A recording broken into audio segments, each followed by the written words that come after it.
Sorry, I didn't see you there. Regardless, today what we're going to be discussing are what are known as the 8 keys of public speaking.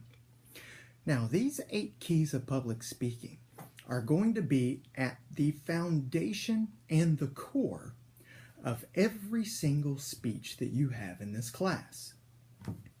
So much so that without meeting the criteria of all these 8 keys, it will be next to an impossibility to pass a speech, at least with a grade that you're wanting. All right? So what we're going to discuss very quickly is I'm going to list off these 8 keys. Now, these 8 keys are not in the book. They're only in this lecture. Nonetheless, remember they're still required for every speech.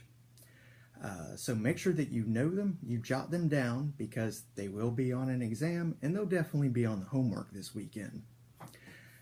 So here are the 8 keys of public speaking.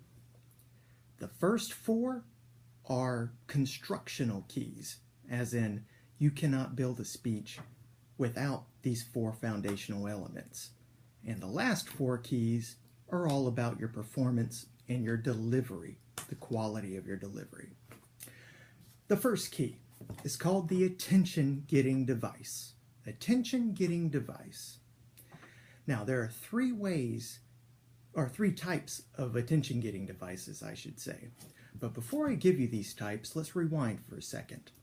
An attention-getting device will be the very first thing that you say when you present your speech.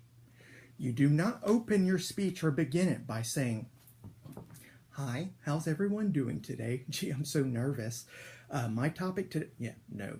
Likewise, you don't open it by saying, "I hope everyone's enjoying themselves. My name is Ismael Perez, and here's my speech." No dice. Doesn't work that way.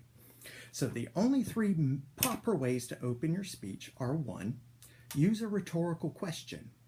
You know, that is a question designed to get the audience zoomed in, or essentially focused on what your topic is going to be.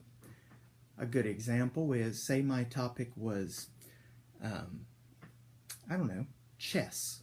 All right. Rhetorical question could very well be, can you buy a full chess set at a pawn shop?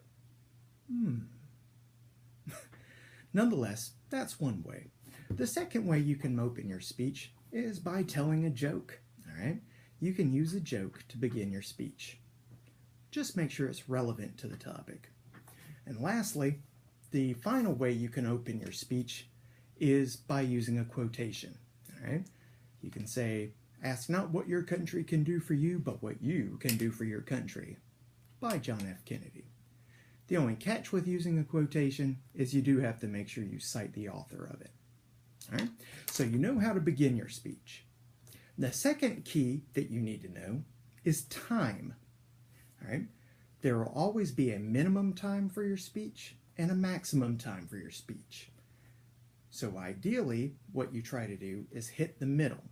So in the first speech that you will be doing, which will be sometime this weekend or beginning of next week, you will observe that there's a 1-minute minimum and a 3-minute maximum. Okay, so what you try to do is obviously go in the middle, because if you go under time, it's a big deduction. You go over time, it's a minor deduction, but still a deduction. All right. The third key are transitions. All right, transitions. If you had them in English, you'll have them in public speaking. All you'll simply need to do is tell us where you've been and where you're going. Every speech in here will be built by sections, okay? So all you would need to do as a transition is say, now that we're done with section A, let's look at section B. Now they're done with section B, let's look at section C, etc. All right?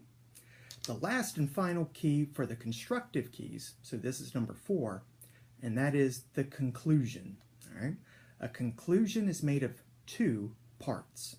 The first part is a 1-line summary. All right?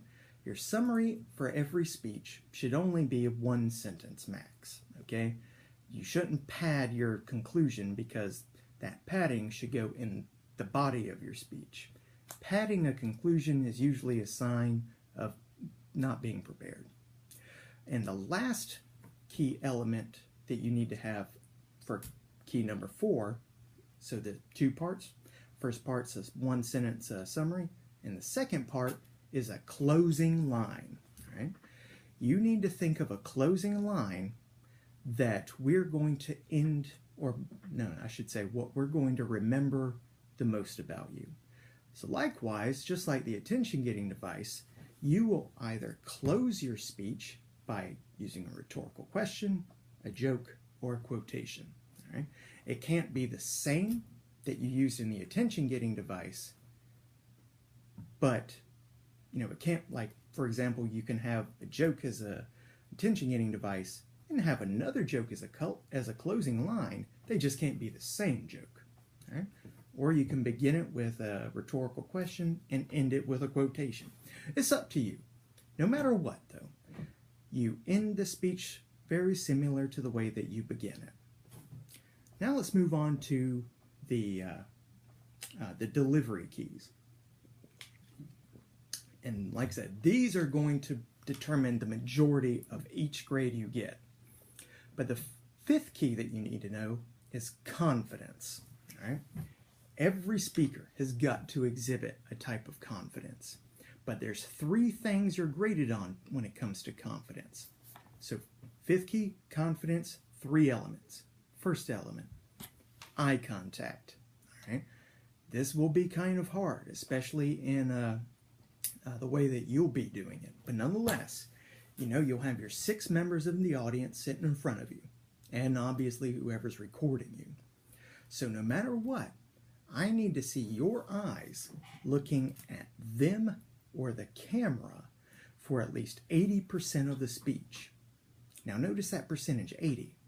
I say that because if you are not looking at your audience or the camera for at least 80% of the speech, 9 times out of 10 you're probably looking down at your note card or something that you've brought to the podium or wherever it is that you're speaking, and no matter what, that can kind of lead you to what is called public reading rather than public speaking.